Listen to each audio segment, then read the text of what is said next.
ओम शांति। आज 27 जनवरी 2023 बाप दादा के अव्यक्त इशारे हम ब्राह्मण बच्चों प्रति। बाबा कहे, मन की एकाग्रता के लिए सेकंड बाय सेकंड ड्रामा की पटरी पर चलते रहो। जिस रीति से जैसा ड्रामा चल रहा है उसी के साथ साथ मन की स्थिति चलती रहे, जरा भी हिले नहीं। मन अर्थात संकल्प शक्ति को ब्रेक लगाने और मोड़ने की पावर हो। इससे बुद्धि की शक्ति व्यर्थ नहीं जाएगी, एनर्जी जमा होगी। जितना मन बुद्धि की शक्ति जमा होगी उतना परखने व निर्णय की शक्ति बढ़ेगी। तो ये हैं इशारे बाबा ने, जिसमें आज इशारा दिलाया कि मन की एकाग्रता के लिए सेकंड बाय सेकंड ड्रामा की पटरी पर चलते रहो। और ड्रामा की पटरी पर चलने के लिए और मन की एकाग्रता के लिए आत्मा में ज्ञान का होना बहुत जरूरी है। और इन सब के लिए हमें बाबा के भगवान द्वारा जो महावाक्य ज्ञान मुरली मिलती है उस पर निश्चय, उसका ज्ञान भरपूर हो आत्मा में, तभी एकाग्रता की शक्ति आएगी।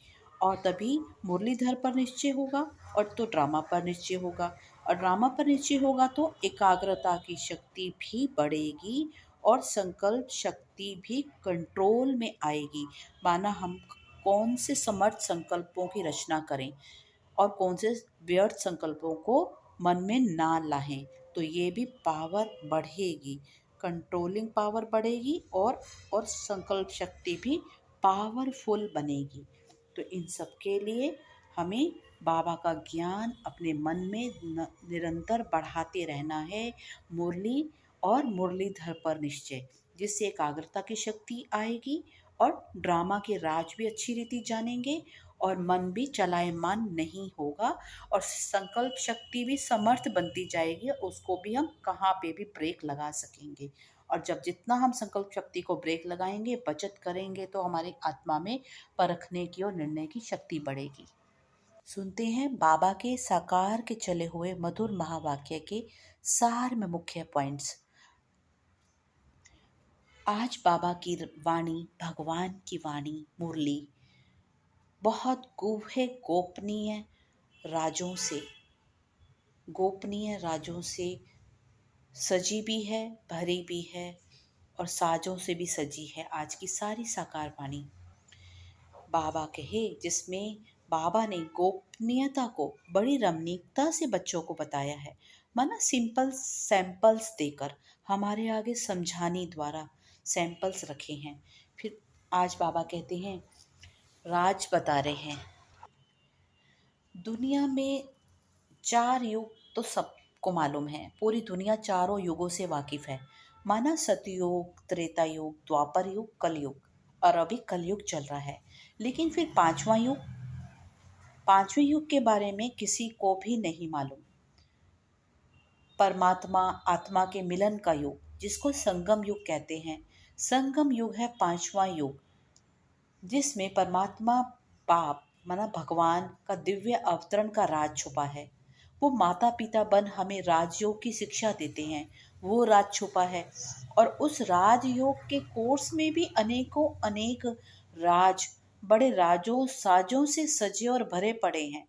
बस यही बात और यही राज समझने की है।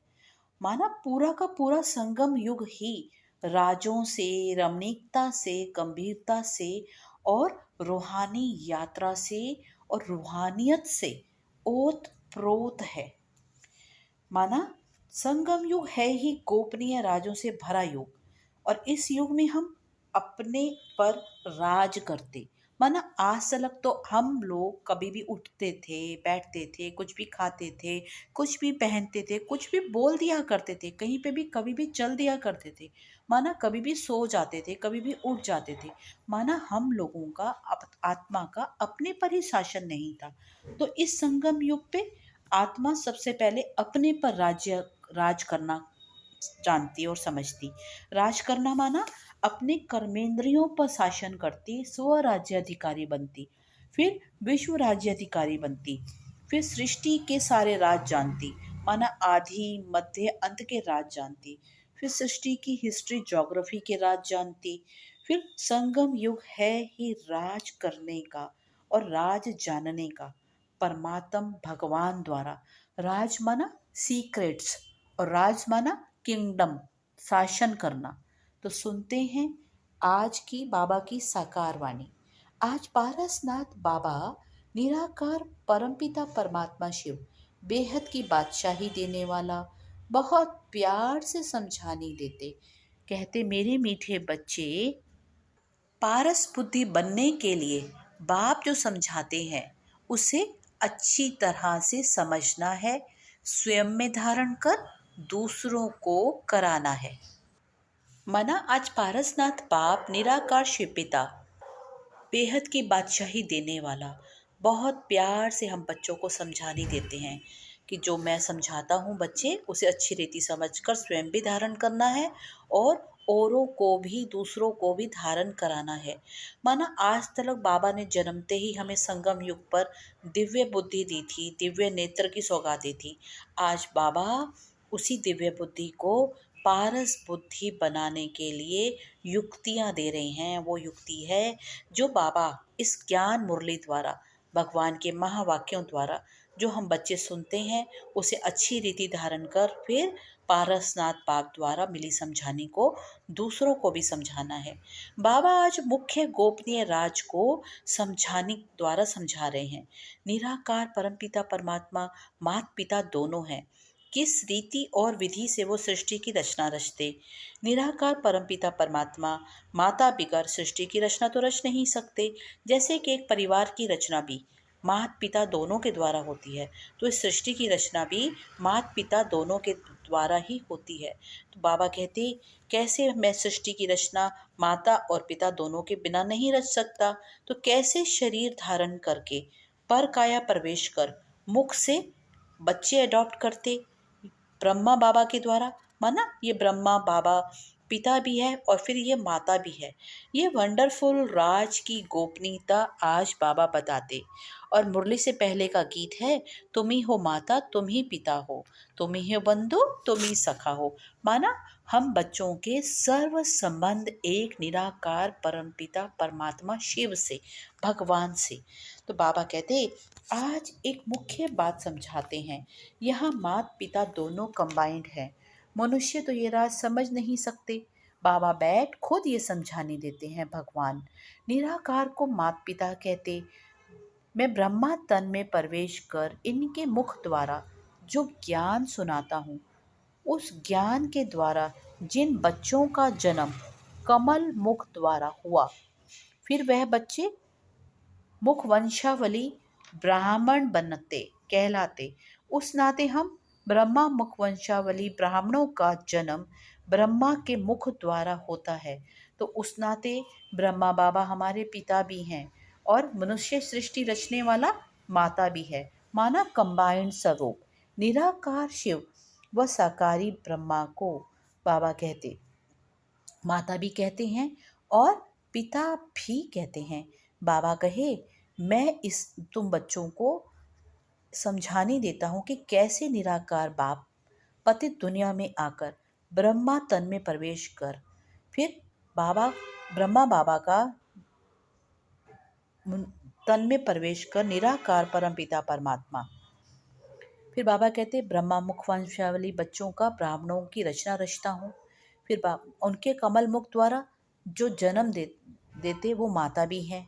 फिर बाबा कहते मैं कंबाइंड स्वरूप में हूँ। माना माता पिता दोनों हैं। माता पिता बगैर बच्चे कैसे हों, ये तो गोपनीय राज सिर्फ बाबा ही समझाते हैं। बाबा कहते हैं ये गोपनीय राज समझने के भी हैं और स्मृति में भी रखने के लायक हैं। माना ब्रह्मा बाबा हमारे माता भी हैं, पिता भी हैं और कंबाइंड स्वरूप द्वारा निराकारी शिव व साकारी ब्रह्मा को बाबा कहते। फिर बाबा कहते सन्यासी तो ऐसा नहीं कहते। सन्यासी द्वारा जो भी आते हैं वो तो उस रीति उन्हों के जिज्ञासु हुए या फॉलोअर्स हुए या शिष्य कह देते हैं। फिर बाबा कहते निराकार बाप का ही काम है ये गोपनीय राज बताना समझाना। फिर बाबा कहते नए बच्चे तो अच्छे से जल्दी से ये समझ भी नहीं सकते और हो सकता है पुरानों को भी मुश्किल हो। फिर बाबा कहते भक्ति मार्ग में तो सबको माता पिता कह देते हैं। राधे कृष्ण के मंदिर में जाएंगे, श्री लक्ष्मी श्री नारायण के मंदिर में जाएंगे तो उन्हें भी माता पिता कह देते। बाबा कहते राधे कृष्ण तो सतयुगी दुनिया के प्रिंस प्रिंसेस हैं। अगर ये बात पता चले तो बाबा कहें उन्हें कभी माता पिता ना कहें, लेकिन अभी तो माता पिता कहने की बेसमझी करते हैं। फिर बाबा कहते लक्ष्मी नारायण को तो उनके सतयुगी दुनिया में अपने स्वयं के बच्चे होंगे, वो उन्हें माता पिता कहेंगे। बाबा कहते कुछ भी समझते नहीं है, लेकिन उन कुछ भी कहने की टेव पड़ी हुई है, माना आदत पड़ी हुई है, हिरे हुए हैं। अभी बाबा स्मृति दिलाते हैं कि बच्चों को वारिस बनना है और वर्षे के अधिकारी बनने के लिए निरंतर निराकार शिव बाबा को ही याद करना है। ब्रह्मा बाबा हमारी माता है, उस नाते उस माता को भी याद नहीं करना है, किसी देहधारी को भी याद नहीं करना है, अपनी देह को भी याद नहीं करना है। फिर बाबा कहे निराकार परमपिता परमात्मा पुरानी दुनिया में आकर ब्रह्मा तन में प्रवेश कर कर कैसे नई दुनिया की राजधानी दैवी दुनिया राजधानी स्थापन करते। 5000 वर्ष के ड्रामा के आदि मध्य अंत को राज को समझाते। फिर बाबा कहते अंधश्रद्धा से मान नहीं लेना है, भक्ति मार्ग की तरह। जैसे सत्यवचन महाराज कहते हैं वहाँ पर किसी भी सत्संग में आए हुए सब सत्संगी, तो बाबा कहते हैं यहाँ आकर प्रॉपर समझने की कोशिश करनी है। सतयुग में तो सभी पारस बुद्धि थे, माना दिव्य दैवी गुणों की धारणा मूर्त आत्माएं। बाबा कहते हैं अभी तो सभी पत्थर बुद्धि बन पड़े हैं। बाबा आकर भगवान आकर वापस पारस बुद्धि से, बाबा कहते जैसे पत्थर बुद्धि बने हैं तो वैसे ही पारस बुद्धि से फिर पत्थर बुद्धि बनाने वाले, माना 5 विकार रूपी रावण की सारी जो आत्माएं हैं पत्थर बुद्धि बन पड़ी हैं, माना बाबा माया की तरफ इशारा दिलाते। फिर परमात्मा आकर वापस पत्थर बुद्धि से पारस बुद्धि बनाते हैं, माना हमारे पारसनाथ बाबा वापस पत्थर बुद्धि से पारस बुद्धि बनाते हैं और सृष्टि के आदि मध्य अंत का राज, हिस्ट्री, ज्योग्राफी और गोपनीय राज भी बच्चों की बुद्धि में। बाबा कहते हैं अब तो सब समझ में आ गए होंगे, कैसे निराकार आते, कैसे नई दुनिया स्वर्ग की रचना रचते। पारसनाथ पारसनाथनी, माना श्री लक्ष्मी श्री नारायण स्वर्ग के मालिक थे जो अभी प्राय नहीं है। बाबा सारे राज की स्मृति दिलाते। बाबा कहते स्वर्ग में तो होता ही है बेहद का वर्षा, वहाँ पर है ही बेहद की बादशाही, ज्ञान की प्रारब्ध, माना 21 जन्मों की पीढ़ी का राज्य भाग। वापिस बाबा कहते पीढ़ी किस लिए कहते हैं, क्योंकि वहाँ पर अकाल, बाबा कहते हैं वहाँ पर अकाल मृत्यु नहीं होती, माना सब सारे ज्ञान की प्रारब्ध भोगते हैं। 21 जन्मों तक 150 वर्ष की उनकी उम्र होती है। बुढ़ापे में शरीर छोड़ते, स्व इच्छा से शरीर छोड़ते, अकाले मृत्यु नहीं होती, साक्षात्कार होता है अपना शरीर और दूसरा चोला लेने के टाइम। वहाँ दुख की कोई दरकार नहीं, कोई रोते पीटते नहीं बैठता है। तो बाबा कल पहले मिसल स्मृति दिलाते कि अब वापस ड्रामा का चक्र पूरा होता है, 84 जन्मों की का चक्र पूरा होता है, वापस घर जाने का समय है। और बाबा स्मृति दिलाते वर्षे की और घर की। बाबा कहते हैं निरंतर अब भगवान को याद करना है, वर्षे को याद करना है, तभी विकर्म विनाश होंगे। बाबा कहते मच्छरों दृश्य सदृश्य भगवान अपने साथ वापस लेकर जाएंगे और फिर वापस आएंगे। हूबहू बहु ड्रामा की पुनरावृत्ति होती है, फिर वापस आएंगे इसी राजयोग की पढ़ाई से मनुष्यों से देवता बनाता हूँ।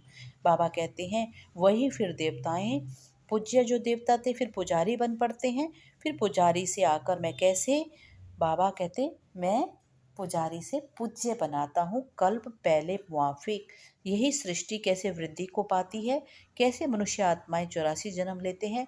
बाबा आकर सारा इसका राज बताते हैं, इसी को ही स्वदर्शन चक्र कहते हैं। माना कैसे हम पूज्य थे, फिर हम पुजारी बने, फिर हमने 84 जन्मों के चक्र में आए और 84 जन्मों को पूरा किया।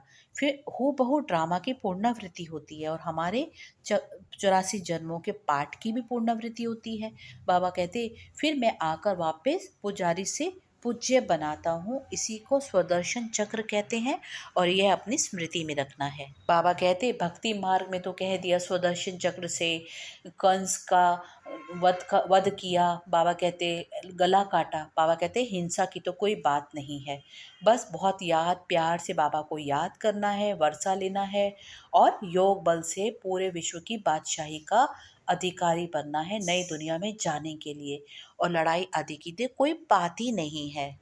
फिर बाबा कहते, मैं कल पहले मुआफिक भक्तों की पुकार सुनकर आता हूँ। भक्त चाहते हैं भगवान से मिलना, उनको मैं आकर लिबरेट करता हूँ, सुखी बनाता हूँ। कल्प कल्प आकर कोड़ी तुल्य भारत को फिर हीरे तुल्य सुखी बनाता हूँ, दुखों से लिबरेट करता हूँ। फिर आत्माएं मुक्ति धाम में जाकर अपना, बाबा कहते हैं, पाठ पाठ बजाती हैं, मुक्ति धाम में रहती हैं। और जो सृष्टि के ड्रामा में पाठ बजाने, बाबा कहते हैं, आना पड़ता है। मोक्ष तो किसी को भी नहीं मिलता। निराकार परमपिता परमात्मा आकर स्मृति दिलाते हैं, ज्ञान मार्ग तो सहज है। बाबा आकर जो राजयोग की पढ़ाई पढ़ाते हैं, बाबा कहते हैं ये तो सहज है। बाबा से पढ़कर बुद्धि को पारस बुद्धि बनाए वर्षे का अधिकारी बनाते हैं, और योग बल से पूरे विश्व की बादशाही देते हैं। नई दुनिया में जाने के लिए बाबा कहते हैं लड़ाई आदि की तो कोई बात नहीं है, और अंधश्रद्धा की भी कोई बात नहीं है। अच्छा, ये तो है ज्ञान के मुख्य पॉइंट्स। नंबर 1 पॉइंट्स, बाबा कहते नई दुनिया में जाने के लिए निरंतर बाबा को और वर्षे को और घर को याद करने का पुरुषार्थ करना है। किसी भी देहधारी को याद नहीं करना है। आज बाबा ने वाणी में बोला, माता को भी याद नहीं करना है। माना माना ब्रह्मा बाबा के द्वारा, उनके मुख के द्वारा हम ब्राह्मण आत्माओं का जन्म हुआ, तो उस नाते वो हमारी माता हैं। तो आज बाबा ने वाणी में बोला, अपनी माता को भी याद नहीं करना है, अपनी देह को भी याद नहीं करना है। तो आज हम ये पॉइंट याद रखेंगे कि निरंतर भगवान को याद करना है। और धारणा अर्थ पॉइंट, बुद्धि में स्वदर्शन चक्र फिराते रहना है नई दुनिया में जाने के लायक। कल्प पहले हम क्या थे, अभी हम क्या हैं, और वापस हम देवी देवता बनने वाले हैं।